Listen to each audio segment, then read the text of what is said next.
ਸਤਨਾਮ ਸ੍ਰੀ ਵਾਹਿਗੁਰੂ ਸਾਹਿਬ ਜੀ।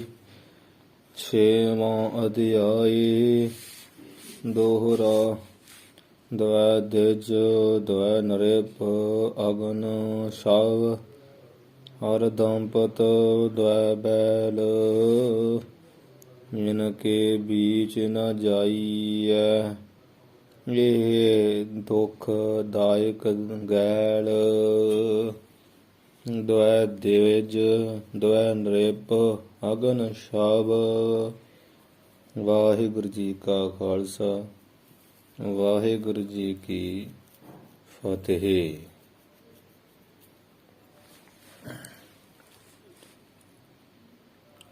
ਸੋ ਪੰਜ ਅਧਿਆਏ ਚਾਣਕ ਰਾਜਨੀਤੀ ਗ੍ਰੰਥ ਦੇ ਹੋ ਚੁੱਕੇ ਆ। ਅੱਜ ਆਪਾਂ ਛੇਵਾਂ ਜਿਹੜਾ ਅਧਿਆਏ ਆ ਉਹਨੂੰ ਪੜ੍ਹਨ ਲੱਗੇ ਆ। ਸੋ ਆਓ ਉਹਦੀ ਛੇਵੇਂ ਅਧਿਆਏ ਦੀ ਵਿਚਾਰ ਕਰੀਏ। ਛੇਵਾਂ ਅਧਿਆਏ ਭਾਵ ਛੇਵਾਂ ਪਾਠ ਅਧਿਆਏ ਹੈ ਦੋਹਰਾ। ਦਵੈ ਦਿਜ ਦਵੈ ਦਵਿਜ ਦਵੈ ਨਰਿਪ ਅਗਨ ਸ਼ਵ। ਕਹਿੰਦੇ ਵੀ ਜਿੱਥੇ ਦੋ ਵਿਦਵਾਨ ਬ੍ਰਾਹਮਣ, ਦਵਿਜ ਨਾ ਵਿਦਵਾਨ ਜਾਂ ਬ੍ਰਾਹਮਣ, ਜਿੱਥੇ ਦੋ ਦਵੈ ਅਰਥ ਦੋ ਵਿਦਵਾਨ ਬ੍ਰਾਹਮਣ ਬੈਠੇ ਚਰਚਾ ਕਰਦੇ ਹੋਣ ਤੇ ਦਵੈ ਨਰਿਪ ਤੇ ਦੋ ਹੀ ਨਰਿਪ ਕਈਏ ਰਾਜੇ ਬੈਠੇ ਹੋਣ। ਅਗਨ ਸ਼ਵ ਫਿਰ ਸ਼ਵ ਨਾਮ ਮੁਰਦੇ ਦਾ, ਮੁਰਦਾ ਅਗਨੀ ਵਿੱਚ ਸੜਦਾ ਹੋਵੇ। ਭਾਵ ਮੁਰਦੇ ਦੀ ਜਿਹੜੀ ਚਿਖਾ ਬਲਦੀ ਆ ਨਾ, ਉਹ ਚਿਖਾ ਬਲਦੀ ਹੋਵੇ, ਅੱਗ ਲੱਗੀ ਹੋਵੇ ਮੁਰਦੇ ਨੂੰ। ਹਰ ਦੰਪਤ ਹਰ ਕਈਆ ਤੇ ਇਸਤਰੀ ਤੇ ਮਰਦ ਦੋਵੇਂ ਜੀ ਜਿੱਥੇ ਇਕੱਠੇ ਹੋਏ ਹੋਣ। ਦੰਪਤ ਨਾਮ ਇਸਤਰੀ ਤੇ ਮਨੁੱਖ, ਭਾਵ ਜਿੱਥੇ ਦੋਵੇਂ ਜੀ ਇਕੱਠੇ ਹੋਣ। ਦਵੈ ਬੈਲ ਫਿਰ ਬੈਲ ਨਾਮ ਸਾਨ ਬਲਦ ਦਾ, ਦੋ ਬਲਦ ਦੋ ਬੈਲ ਜਿੱਥੇ ਆਪਸ ਵਿੱਚ ਹੀ ਭਿੜਦੇ ਹੋਣ, ਲੜਦੇ ਹੋਣ, ਸਿੰਘੋ ਸਿੰਘੀ ਹੋਣਦੇ ਹੋਣ। ਜਾਂ ਦਵੈ ਬੈਲ ਦੋ ਬਲਦਾਂ ਦੀ ਨਿਆਈ ਜਿਹੜੇ ਮੂਰਖ ਡੰਗਰ ਬੰਦੇ ਦੋ ਝਗੜਦੇ ਹੋਣ, ਜੁੱਤੀਓ ਜੁੱਤੀ ਹੋਣਦੇ ਹੋਣ। ਇਨ ਕੇ ਬੀਚ ਨਾ ਜਾਈਐ ਇਨ ਕੇ ਬੀਚ, ਇਹਨਾਂ ਦੇ ਵਿੱਚ ਨਾ ਪਾਈ ਜਾਈਏ, ਨਹੀਂ ਜਾਣਾ ਚਾਹੀਦਾ।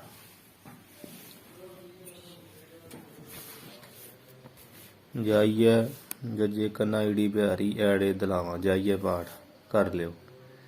ਇਹਨਾਂ ਦੇ ਵਿੱਚ ਨਹੀਂ ਜਾਣਾ ਚਾਹੀਦਾ। ਇਹ ਦੁੱਖ ਦਾਇਕ ਗੈਲ, ਇਹ ਤੇ ਜਿਹੜਾ ਗੈਲ ਕਹੀਏ ਰਸਤਾ ਵਾ, ਬੜਾ ਹੀ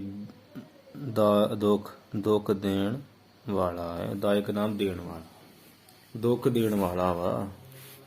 ਇਹਨਾਂ ਜਿਹੜੇ ਉੱਪਰ ਦਾਤੇ ਨਾ 2 3 4 5 ਪੰਜਾਂ ਦੇ ਸੁਮੇਲ ਦੇ ਵਿੱਚ ਕਦੀ ਵੀ ਨਹੀਂ ਜਾਣਾ ਚਾਹੀਦਾ, ਨਹੀਂ ਜੇ ਮਹਿੰਗਾ ਹੀ ਪਊਗਾ। ਇਹ ਕਹਿਣ ਦਾ ਮਤਲਬ ਹੈ ਬਿਲਕੁਲ ਸਹੀ ਹੈ।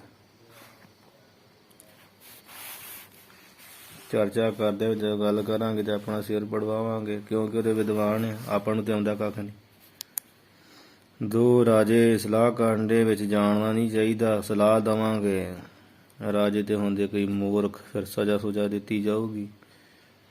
ਮੁਰਦੇ ਦੀ ਅੱਗ ਵਿੱਚੋਂ ਕੁਝ ਉੱਡ ਕੇ ਪੈ ਪੂ ਜਾਵੇ ਤੇ ਆਪਣਾ ਅੰਗ ਸੜ ਸਕਦਾ। ਜਿੱਥੇ ਦੋ ਜੀ ਇਕੱਠੇ ਹੋਣ ਫਿਰ ਉਹ ਖਿੱਚਦੇ ਆ ਵੀ ਇਹ ਤੀਜਾ ਵੀ ਕੀ ਲੈਣਾ ਸਾਡੇ ਵਿੱਚ। ਜਿੱਥੇ ਦਵੈ ਵੈਲ ਉੱਥੇ ਤੇ ਬੁਰਾ ਹੀ ਹਾਲ ਆ, ਉੱਥੇ ਤੇ ਵੈਸੇ ਨਹੀਂ ਜਾਣਾ ਚਾਹੀਦਾ। ਦੋਹਰਾ ਗਜ ਸਹੰਸਰ ਹੈ ਹੱਥ 100। ਇਹ ਦੋਹਰਾ ਅੱਗੇ ਪਿੱਛੇ ਵੀ ਆ ਚੁੱਕਾ, ਜਿੱਦਾਂ ਇਹੋ ਜਿਹਾ ਹੀ ਹੁਣ ਫੇਰ ਆਉਣ ਡਿਆ। ਚਲੋ ਗਜ ਸਹੰਸਰ, ਸਹੰਸਰ ਨਾਮ 1000 ਦਾ, ਹਾਥੀ ਕੋਲੋਂ 1000, ਹਾਂਜੀ 1000 ਹੱਥ। ਹੈ ਹਾਥ 100 ਹੈ ਨਾਮ ਘੋੜੇ ਦਾ। ਘੋੜੇ ਤੋਂ 100 ਹੱਥ, ਸਿੰਘੀ ਤਜ 10 ਹਾਥ। ਸਿੰਘਾਂ ਵਾਲੇ ਜਿਹੜੇ ਜਾਨਵਰ ਆ, ਗਾਂ ਮੱਝ, ਹਿਰਨ ਹੁਰਨ ਜਿਹਨਾਂ ਨੂੰ ਸਿੰਘ ਸੁੰਗ ਲੱਗੇ ਆ, ਉਹ ਸਿੰਘਾਂ ਵਾਲੇ ਪੁਰਸ਼ ਸਿੰਘਾਂ ਵਾਲੇ ਜਾਨਵਰ ਕੋਲੋਂ 10 ਹੱਥ ਤਜ ਕਹੀਏ ਛੱਡ ਦੂਰ ਰਹੋ। ਦੁਰਜਨ ਕੇ ਤਜ ਦੇਸ਼ ਕੋ। ਪਰ ਜਿਹੜੇ ਦੁਰਜਨ ਖੋਟੇ ਪੁਰਸ਼ ਹੈ ਨਾ, ਭੈੜੇ ਬੰਦੇ ਆ, ਉਹ ਭੈੜੇ ਪੁਰਸ਼ ਤੇ ਜਾਨਵਰਾਂ ਤੋਂ ਵੀ ਬੁਰਾ ਆ। ਇਸ ਕਰਕੇ ਉਹਦੇ ਦੇਸ਼ ਨੂੰ ਹੀ ਛੱਡ ਦੇਣਾ ਚਾਹੀਦਾ। ਦੇਸ਼ ਨੂੰ ਛੱਡ ਕੇ ਚਲੇ ਜਾਓ। ਜੋਰ ਹਾਥ ਧਰਮ ਮਾਥ। ਜੇ ਕਿਤੇ ਸਾਹਮਣੇ ਵੀ ਆ ਜਾਣ, ਕਿਤੇ ਟਾਕਰਾ ਹੋ ਹੀ ਜਾਵੇ, ਦੂਰੋਂ ਹੀ ਦੇ ਕੇ ਨਾ ਹੱਥ ਹੱਥ ਜੋੜ ਦੇਣੇ ਆ ਤੇ ਧਰ ਕੇ ਧਰਤੀ ਤੇ ਮੱਥਾ ਟੇਕ ਦੇਣਾ ਚਾਹੀਦਾ। ਆਪਣਾ ਨੀਵਾਂਪਣ ਦਿਖਾ ਕੇ ਤੋਂ ਜਾਨ ਛਡਾਉਣੀ ਚਾਹੀਦੀ ਹੈ। ਕਿਉਂਕਿ ਖੋਟਾ ਬੰਦੇ ਦੱਸਿਆ ਹੀ ਹੈ ਨਾ ਪਿੱਛੇ, ਖੋਟਾ ਤੇ ਇਹੋ ਜਿਹਾ ਵਾ ਵੀ ਇਹਦੇ ਬਚਨਾ ਰੂਪੀ ਸਿੰਘ ਜਿਹੜਾ ਦਾ ਵੱਜਦਾ ਹੀ ਰਹਿੰਦਾ। ਗੱਲਾਂ ਕਰ ਕਰਕੇ ਬਚਨਾ ਰੂਪੀ ਸਿੰਘ ਮਰਦਾ ਹੀ ਰਹਿੰਦਾ। ਦੋਹਰਾ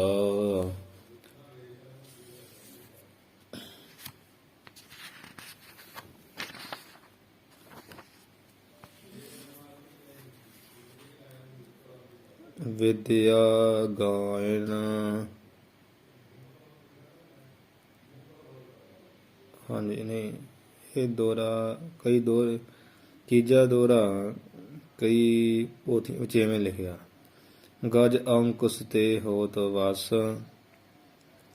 ਇਹ ਖਰੜਿਆਂ ਵਿੱਚ ਕਈਆਂ 'ਚ ਦੋਹਰਾ ਹੈਗਾ, ਕਈਆਂ 'ਚ ਨਹੀਂ ਹੈਗਾ। ਤੀਜਾ ਕਿ ਇਹ ਭਾਈ ਵੇਖੋ, ਹਾਥੀ ਜਿਹੜਾ ਵਾ ਉਹ ਲੋਹੇ ਦਾ ਜਿਹੜਾ ਛੋਟਾ ਜਿਹਾ ਅੰਕੁਸ਼ ਕੁੰਡਾ ਵਾ, ਕੁੰਡੇ ਦੇ ਵਾਰ ਤੇ ਵਸ ਹੋਤ ਵਸ ਅਧੀਨ ਹੋ ਜਾਂਦਾ। ਤਾਜਨ ਸਾਥ ਗੁਰ ਤੁਰੰਗ। ਅਤੇ ਤੁਰੰਗ ਜਿਹੜਾ ਘੋੜਾ ਵਾ, ਉਹ ਤਾਜਨ ਕਹੀਏ ਕੋਰੜਾ ਚਾਬਕ, ਬਾਂਸ ਅੱਗੇ ਲੱਗੀ ਹੁੰਦੀ ਨਾ ਰੱਸੀ ਜੀ, ਉਹ ਚਾਬਕ ਭਾਵ ਸੈਂਟੇ ਨਾਲ ਅਧੀਨ ਹੋ ਜਾਂਦਾ, ਵਸ ਹੋ ਜਾਂਦਾ। ਸਰਿੰਗੀ ਵਸ ਹੋਏ ਚੋਬ ਤੇ। ਸਿੰਘਾਂ ਵਾਲੇ ਜਿਹੜੇ ਪਸ਼ੂ ਆ, ਜਾਨਵਰ ਆ, ਉਹ ਚੋਬ ਕਹੀਏ ਸੋਟੀ ਲਾਠੀ ਨਾਲ ਜਿਹੜੇ ਹੋ ਜਾਂਦੇ ਬਸ। ਸਿੱਧਾ ਅਰਥ ਆਪਾਂ ਲਾਠੀ ਕਿ ਵੀ ਸਾਰੇ ਦੇ ਇਹੋ ਜਿਹਾ ਹਥਿਆਰ ਨਹੀਂ ਲਈ ਫਿਰਦੇ। ਜੋ ਚੋਪ ਕਿਹਾ ਜਾਂਦਾ, ਲੋਹੇ ਦੀ ਤਿੱਖੀ ਨੋਕ ਵਾਲੀ ਮੇਖ ਹੋਵੇ ਜਿਸ ਲਾਠੀ ਤੇ, ਜਿਸ ਨੂੰ ਆਰੇ ਤੇ ਚੋਪ, ਜਿਸ ਨੂੰ ਆਰ ਤੇ ਚੋਪ ਕਹਿੰਦੇ। ਉਹਦਾ ਨਾਮ ਆਰ ਵੀ ਕਹਿੰਦੇ, ਚੋਪ ਵੀ ਕਹਿੰਦੇ।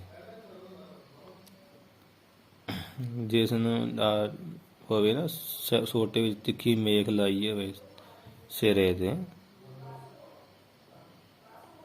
ਸਰਿੰਗੀ ਵਸ ਹੋਏ ਚੋਬ ਤੇ। ਸਿੰਘਾਂ ਵਾਲੇ ਜਾਨਵਰ ਚੋਬ ਦੇ ਨਾਲ ਵਸ ਹੋ ਜਾਂਦੇ। ਦੁਰਜਨ ਖੜਗਨ ਸੰਗ। ਖੋਟਾ ਪੁਰਖ ਜਿਹੜਾ ਨਿਸੰਗ ਕਹੀਏ, ਬਿਨਾਂ ਸੰਗ ਹੀ ਖੜਗ ਤਲਵਾਰ ਨਾਲ ਵਸ ਹੁੰਦਾ। ਮੂਰਖ ਗੰਢ ਪਵੈ ਮੋਹਿ ਮਾਰ। ਮਤਲਬ ਜੁੱਤੀਆਂ ਨਾਲ ਮੂਰਖ ਦੀ ਜਿਹੜੀ ਆ ਨਾ, ਉਹ ਵਸ ਹੁੰਦਾ। ਉਹਦਾ ਕੋਈ ਤਰੀਕਾ ਨਹੀਂ। ਦੇ ਮੂੰਹ ਦੇ ਉੱਤੇ ਚਪੇੜ ਵੱਜੀ ਜਾਵੇ, ਜਾਂ ਜੋ ਮੰਗਦਾ ਉਹ ਦਿੱਤਾ ਜਾਵੇ, ਜਾਂ ਦੇ ਮੂੰਹ 'ਚ ਕੁਝ ਪੈਸਾ ਧੇਲਾ ਖਾਣ ਦੀ ਵਸਤੂ ਦਿੱਤੀ ਜਾਵੇ ਤਾਂ ਮੂੰਹ ਬੰਦ ਕਰ ਲਈ। ਹੋਰ ਕੋਈ ਤਰੀਕਾ ਨਹੀਂ ਆ। ਪਹਿਲੀ ਗੱਲ ਤੇ ਕੰਟਰੋਲ ਨਹੀਂ ਮੂਰਖ ਹੁੰਦਾ ਭੈੜਾ ਬੰਦਾ, ਪਰ ਹੋ ਜਾਂਦਾ ਤਲਵਾਰ ਨਾਲ। ਉੱਦਾਂ ਮੂਰਖ ਬਣਾ ਵਿਖਾਈ ਜਾਓ, ਜਦੋਂ ਵੇਖ ਲਾ ਤਲਵਾਰ ਆ, ਫਿਰ ਠੰਡਾ ਠੁੰਡਾ ਜਿਹਾ ਪੈ ਜਾਂਦਾ ਹੁੰਦਾ ਏ। ਵਿਦਿਆ ਗਾਇਨ ਆਹਾਰ ਧਨ। ਵਿਦਿਆ ਪਾਠ ਵਾਵੇ ਨੂੰ ਸਿਆਰੀ, ਦੱਦਾ ਪਾਉਣਾ ਜਈਆ ਨਾਲ ਕੰਨ। ਵਿਦਿਆ ਪਾਠ ਹੁਣ ਵੀ ਸ਼ਰਮ ਕਿਹ 'ਚ ਨਹੀਂ ਕਰਨੀ ਚਾਹੀਦੀ। ਬੰਦਾ ਸ਼ਰਮ ਕਰਦਾ ਨਾ, ਤੇ ਜਿਹੜਾ ਕਰਦਾ ਉਹ ਕੀ ਹੈ, ਜਿਹੜਾ ਨਹੀਂ ਕਰਦਾ ਉਹ ਕੀ ਹੈ, ਇਹ ਦੱਸਣ ਲੱਗੇ ਆ।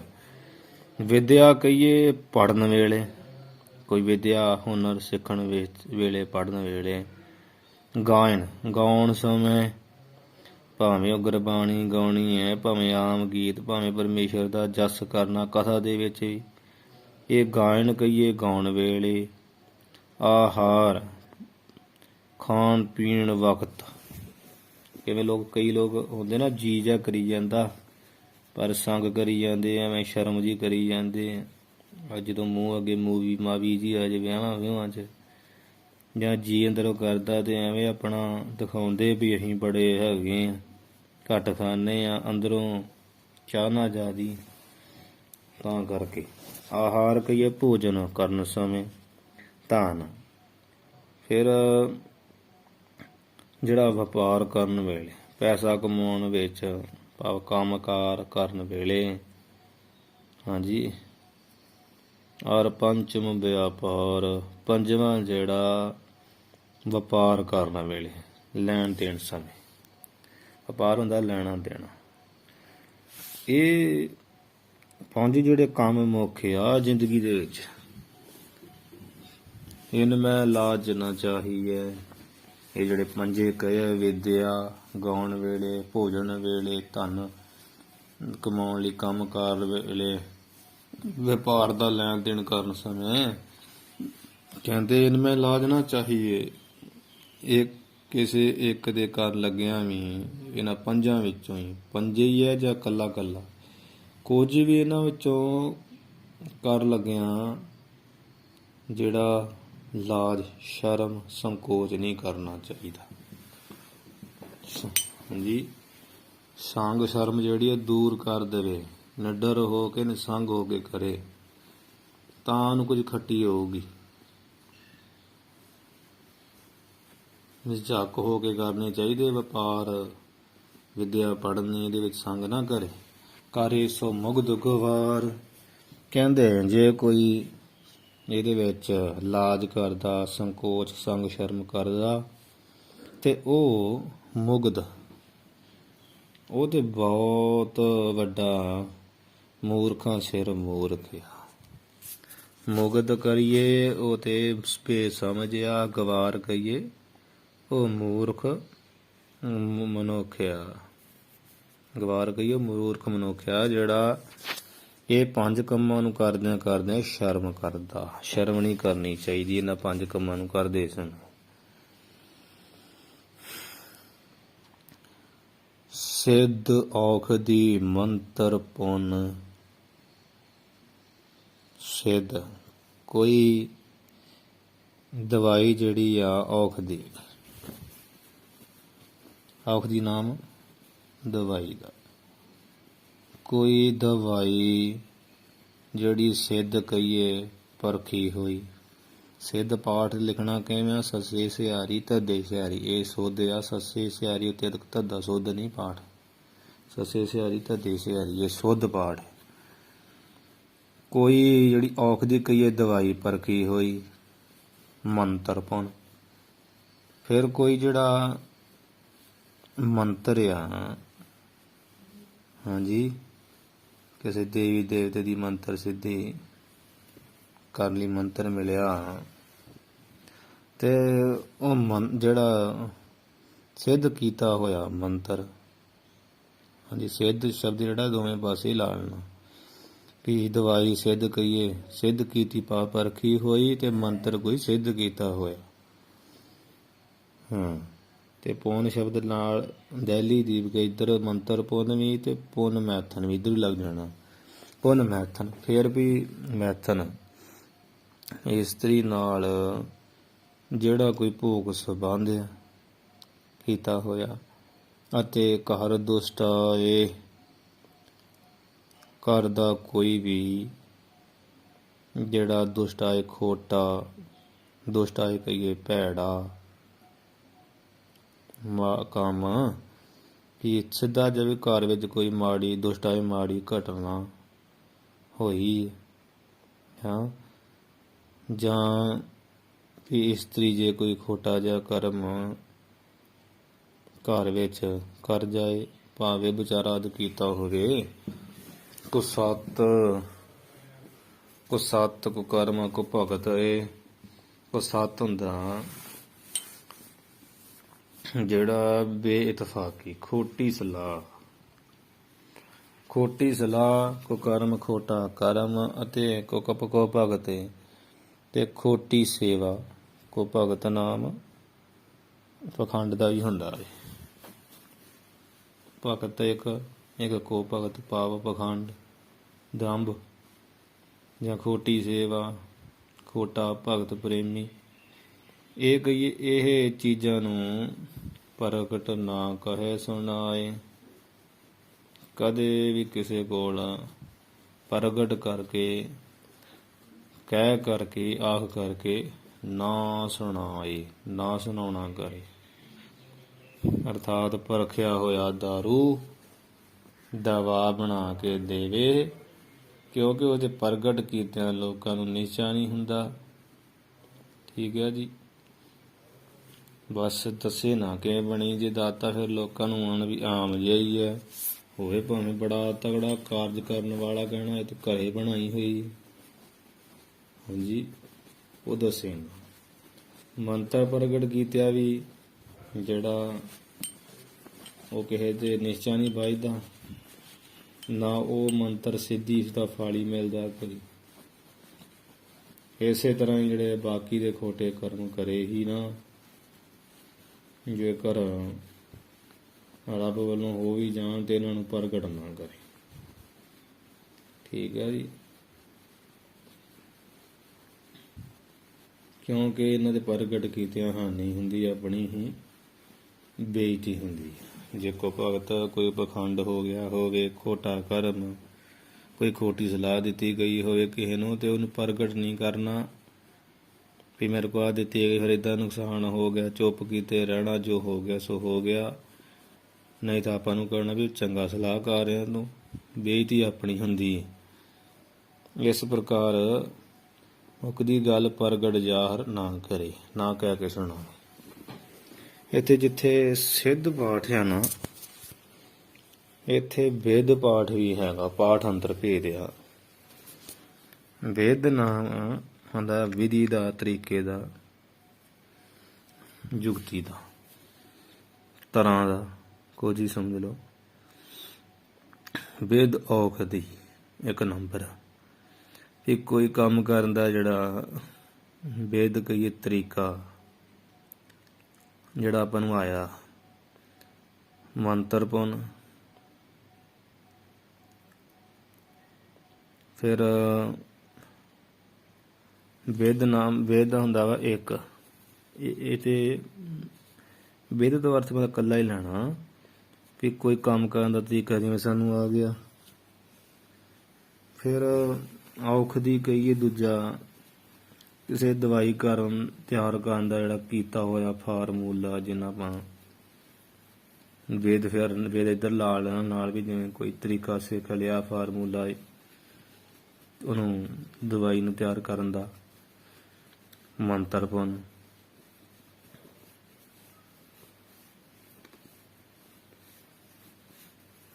ਤੇ ਕੋਈ ਜਿਹੜਾ ਮੰਤਰ ਆ, ਫਿਰ ਉਹ ਸਿੱਧ ਕੀਤਾ ਹੋਇਆ ਮੈਥਨ, ਤੇ ਇਸਤਰੀ ਨਾਲ ਕੀਤਾ ਹੋਇਆ ਸੰਬੰਧ, ਘਰ ਦੁਸ਼ਟ ਆਏ। ਘਰ ਜਿਹੜਾ ਪਾਠ ਆ ਨਾ, ਇਹਦੇ ਰਾਰੇ ਨੂੰ ਸਿਹਾਰੀ ਜਿਹੜੀ ਆ ਉਹ ਪਾ ਲੈਣੀ। ਤੇ ਘਰ ਵਿੱਚ ਵਾਪਰੀ ਹੋਈ ਦੁਸ਼ਟਾਈ, ਕੋਈ ਮਾੜੀ ਘਟਨਾ ਫਿਰ ਇੱਥੇ ਜਿਹੜੇ ਆਪਾਂ ਪਾਠ ਕੋ ਸੱਤ ਕੀਤਾ, ਇੱਥੇ ਦੂਸਰਾ ਪਾਠ ਕਸੂਤਰ, ਕਾਕੇ ਔਂਕੜ, ਸੱਸੇ ਦਲੈਂਕੜੇ, ਤੱਤੇ ਪੈਚ ਰਾਹਰਾ।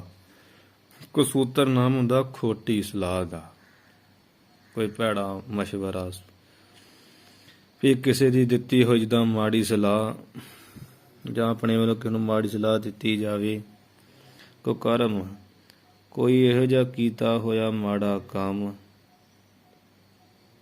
ਕੋ ਕਰਮ ਮਾੜਾ ਕੰਮ ਕਿਸੇ ਜੋ ਆਪਣੇ ਨਾਲ ਕੀਤਾ, ਜਾਂ ਆਪਣੇ ਕੋ ਕਿਸੇ ਨਾਲ ਹੋ ਗਿਆ। ਕੋ ਭਗਤ, ਫਿਰ ਜਿਹੜਾ ਕੀਤਾ ਹੋਇਆ ਪਖੰਡ, ਜਿਸ ਨਾਲ ਆਪਾਂ ਕਿਸੇ ਨਾਲ ਠੱਗੀ ਕੀਤੀ ਹੋਵੇ ਜਾਂ ਆਪਣੇ ਨਾਲ ਹੋਈ ਹੋਵੇ, ਪ੍ਰਗਟ ਨਾ ਕਹੇ ਸੁਣਾਏ। ਕਿਸੇ ਨੂੰ ਯਾਰਾ ਪ੍ਰਗਟ ਯਾਰਾ ਤੌਰ ਤੇ ਨਾ ਕਹੇ ਕਹੀਏ ਕਹਿ ਕੇ ਸੁਣਾਏ, ਸੁਣਾਉਣਾ ਕਰੇ, ਯਾਰ ਨਾ ਕਰੇ। ਯਾਰ ਕਰਕੇ ਆਖਦਾ ਨਾ ਫਿਰੇ, ਕਿਉਂਕਿ ਨਹੀਂ ਤੇ ਆਪਣੀ ਹੀ ਇਹਦੇ ਵਿੱਚ ਇੱਜ਼ਤ ਖਰਾਬ ਹੁੰਦੀ ਹੈ। ਵੀ ਤੂੰ ਭੋਗ ਕਰਦਾ ਫਿਰਦਾ ਓਏ, ਤੁਹਾਡੇ ਘਰ ਚਾਹ ਕੋ ਚੱਲਣ ਡਿਆ, ਫਿਰ ਆਪਣੀ ਬੇਇੱਜ਼ਤੀ ਜਿਹੜੀ ਹੁੰਦੀ ਆ। ਸਿਆਣਾ ਪੁਰਖ ਕਦੀ ਯਾਰ ਨਹੀਂ ਕਰਦਾ, ਜਿਹੜਾ ਪ੍ਰਗਟ ਕਰਦਾ ਥਾਂ ਥਾਂ ਤੇ ਉਹ ਬੰਦਾ ਨਹੀਂ। ਪਿੱਛੇ ਵੀ ਇਹ ਦੋਰਾ ਦੇ ਨਾਲ ਮਿਲਦਾ ਜੁਲਦਾ ਲੰਘ ਚੁੱਕਾ। ਆਚਾਰੀ ਸੰਤੋਖ ਸੋ, ਆਚਾਰੀ ਦਾ ਸ੍ਰੇਸ਼ਟ ਆਚਰਣ ਵਾਲਾ, ਚੰਗੇ ਕੰਮ ਕਰਨ ਵਾਲਾ, ਮਤਲਬ ਸਿੱਧਾ ਜਿਹਾ ਧਾਰਮਿਕ ਪੁਰਸ਼ ਹੀ ਲਾ ਲਓ। ਆਚਾਰੀ ਸੰਤੋਖ ਸੋ, ਜਿਹੜਾ ਧਾਰਮਿਕ ਬੰਦਾ ਆ, ਧਾਰਮਿਕ ਬੰਦੇ ਨੂੰ ਇਕਾਗਰ ਚਿੱਤ ਹੋ ਕੇ ਮਨ ਜਿਹੜਾ ਟਿਕਾਉਣਾ ਚਾਹੀਦਾ। ਜਿਹੜਾ ਚੰਗੇ ਕੰਮ ਕਰਨ ਵਾਲਾ ਨਾ, ਉਸ ਬੰਦੇ ਨੂੰ ਆਪਣਾ ਮਨ ਜਿਹੜਾ ਇਕਾਗਰ ਕਰਕੇ ਟਿਕਾਉਣਾ ਚਾਹੀਦਾ। ਇਕਾਗਰ ਹੋ ਕੇ ਮਨ ਨੂੰ ਟਿਕਾਉਣਾ ਚਾਹੀਦਾ। ਆਚਾਰੀ ਭਾਵ ਚੰਗੇ ਕੰਮ ਕਰਨ ਵਾਲੇ ਬੰਦੇ ਨੂੰ। ਜੋ ਇਕਾਗਰ ਚਿੱਤ, ਜੋ ਕਹੀਏ ਜਿਹੜਾ ਚਿੱਤ ਆ ਮਾਨਿਆ ਨੂੰ ਇਕਾਗਰ ਕਰੇ, ਹੈਂ, ਬੜੇ ਸੰਤੋਖ ਨਾਲ।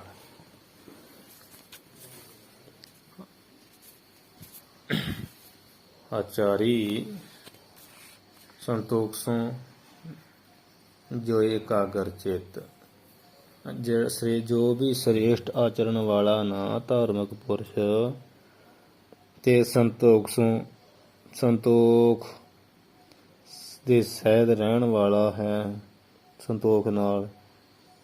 ਅਤੇ ਜੋ ਇਕਾਗਰ ਚਿੱਤ, ਜੋ ਇਹ ਕਹੀਏ ਜਿਸ ਦਾ ਚਿੱਤ ਜਿਹੜਾ ਵਾ, ਮਨ ਜਿਹੜਾ ਸਦਾ ਇਕਾਗਰ ਟਿਕਿਆ ਰਹਿੰਦਾ। ਹਾਂ, ਇਨਕੇ ਜੈਸਾ ਧਨ ਨਹੀਂ। ਇਹਨਾਂ ਗੁਣਾਂ ਦੇ, ਜਿਹਦਾ ਜਿਹੜਾ ਆਚਾਰੀ ਧਾਰਮਿਕ ਪੁਰਸ਼ ਆ, ਸੰਤੋਖ ਨਾਲ ਰਹਿਣ ਵਾਲਾ, ਸਬਰ ਸੰਤੋਖ ਨਾਲ ਚਿੱਤ ਜਿਹਦਾ ਇਕਾਗਰ ਆ, ਇਹਨਾਂ ਗੁਣਾਂ ਦੇ ਨਾਲ ਨਾ, ਸੰਤੋਖੀ ਦੇ ਆਚਰਣੀ ਹੋਣਾ, ਇਕਾਗਰ ਚਿੱਤ ਦਾ ਹੋਣਾ, ਵਰਗੀ ਕੋਈ ਭਾਈ ਧਨ ਨਹੀਂ ਆ, ਔਰ ਕੋਈ ਦੌਲਤ ਨਹੀਂ ਆ। ਠੀਕ ਹੈ ਜੀ। ਧਨ ਲੋਭੀ ਕੋ ਅਨੇਤ, ਕਿਉਂਕਿ ਜਿਹੜਾ ਲੋਭੀ ਪੁਰਸ਼, ਲਾਲਚੀ ਪੁਰਸ਼ ਆ, ਲਾਲਚੀ ਮਨੁੱਖ ਦਾ ਜਿਹੜਾ ਧਨ ਆ, ਉਹਦੇ ਹਮੇਸ਼ਾ ਅਨਿੱਤ ਆ। ਪਰ ਅਨਿੱਤ ਭਾਵ ਨਾ ਰਹਿਣ ਵਾਲਾ, ਨਾਸਵਾਨ। ਤੇ ਜਿਹੋ ਜਿਹਾ ਸੰਤੋਖਵਾਨ ਪੁਰਸ਼ ਨੂੰ ਸੁੱਖ ਪ੍ਰਾਪਤ ਹੁੰਦਾ, ਧਨ ਦੇ ਲੋਭੀ ਨੂੰ ਉਹੋ ਜਿਹਾ ਸੁੱਖ ਨਹੀਂ ਮਿਲਦਾ। ਉਹ ਤੇ ਬਿਨਾ ਸੰਤੋਖ ਨਹੀਂ ਕੋ ਰਾਜੈ, ਸੁਪਨ ਮਨੋਰਥ ਬਿਰਥੈ ਸਭ ਕਾਜੈ। ਕੋਟ ਜੋਰੇ ਲਾਖ ਕਰੋਰੇ, ਮਨ ਨਾ ਹੋਰੇ, ਪਰੇ ਪਰੇ ਕੋ ਲੁਜੀ ਹੈ। ਕਬੀਰ ਕੌਡੀ ਕੌਡੀ ਜੋਰ ਕੈ ਜੋਰੈ ਲਾਖ ਕਰੋੜ। ਲੋਭੀ ਪੁਰਸ਼ ਦੀ ਤੇ ਇਹੋ ਜਿਹੀ ਹਾਲਤ ਹੁੰਦੀ ਤੇ ਭੱਜਿਆ ਹੀ ਫਿਰਦਾ। ਸਹਿਸ ਖੱਟੇ ਲੱਖ ਕੋਠ ਧਾਵੈ। ਲੋਭੀ ਕਾ ਵਿਸਾਹੋ ਨਾ ਕੀਜੈ, ਜੇ ਕਾ ਪਾਰ ਵਸਾਏ। ਇਸ ਪ੍ਰਕਾਰ ਲੋਭੀ ਦਾ ਧਨ ਨਾਸਵਾਨ ਆ। ਇਹਦੇ ਵਰਗਾ ਧਨ ਨਹੀਂ ਆ ਵੀ ਧਾਰਮਿਕ ਪੁਰਸ਼ ਹੋਣਾ, ਸੰਤੋਖ ਨਾਲ ਰਹਿਣਾ, ਚਿੱਤ ਇਕਾਗਰ ਜਿਹਦਾ, ਉਹ ਤੇ ਭਾਈ ਧਨ ਵਾਲਾ ਆ, ਉਹੀ ਧਨ ਵਾਲਾ ਪੁਰਸ਼ ਆ। ਤੇ ਜਿਦ ਕੋ ਨਾਮ ਹੈ ਗੁਰਬਾਣੀ ਮੁਤਾਬਕ ਹੈ, ਉਹ ਹੈ ਉਹ ਧਨਵੰਤ, ਕੁਲਵੰਤ, ਪਤਵੰਤ, ਜੀਵਨ ਮੁਕਤ, ਜਿਸ ਹਿਰਦੇ ਭਗਵੰਤ। ਠੀਕ ਹੈ ਜੀ। ਇਸ ਪ੍ਰਕਾਰ ਕਹਿੰਦੇ ਹਨ। ਦੋਹਰਾ ਜਲ ਪ੍ਰਾਣ ਸਰਵਰ ਜਹਾਂ,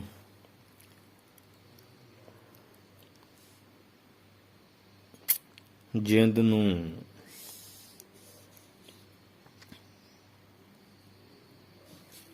ਜਲ ਪ੍ਰਾਣ, ਪ੍ਰਾਣਾਂ ਨੂੰ ਸਹਾਰਾ ਦੇਣ ਵਾਲਾ। ਇਹ ਪ੍ਰਾਣ ਜਿੰਦ ਕਹਿ ਲਓ, ਜ਼ਿੰਦਗੀ ਕਹਿ ਲਓ। ਪ੍ਰਾਣ ਸਵਾਸਾਂ ਨੂੰ ਸਹਾਰਾ ਦੇਣ ਵਾਲਾ, ਜਾਂ ਕਹੀਏ ਜਿੱਥੇ ਜਲ ਵਾਲਾ ਪਾਣੀ ਵਾਲਾ ਸਰੋਵਰ ਹੁੰਦਾ ਹੈ। ਤਹਾਂ ਹੰਸ ਚੱਲ ਜਾਏ, ਤਹਾਂ ਕਹੀਏ ਉੱਥੇ ਜਿਹੜੇ ਹੰਸ ਆ ਉਹ ਚੱਲ ਜਾਏ। ਚੱਲ ਕੇ ਜਾਂਦਾ ਹੈ, ਤੁਰ ਕੇ ਜਾਂਦਾ, ਉੱਡ ਕੇ ਜਾਂਦਾ। ਭਾਗਵਾਨ ਦਰਬੀਸ ਕੈ, ਤੇ ਜਿਹੜਾ ਭਾਗਾਂ ਵਾਲੇ ਹੈਂ, ਭਾਗਾਂ ਵਾਲੇ ਆ, ਭਾਗਵਾਨ ਭਾਗਾਂ ਵਾਲੇ ਆ, ਦਰਬੀਸ ਹੈ ਧਨੀ ਰਾਜੇ ਦੇ ਪਾਸ। ਕਹਿ ਪਾਠ ਕਰਕੇ ਨੂੰ ਦਲਾਵਾਂ ਭਾਗਾਂ ਵਾਲੇ ਤੇ ਦਰਬੀਸ, ਦਰਬ ਈਸ ਇਹਦਾ ਜੋੜ ਕਰ ਲੈਣਾ।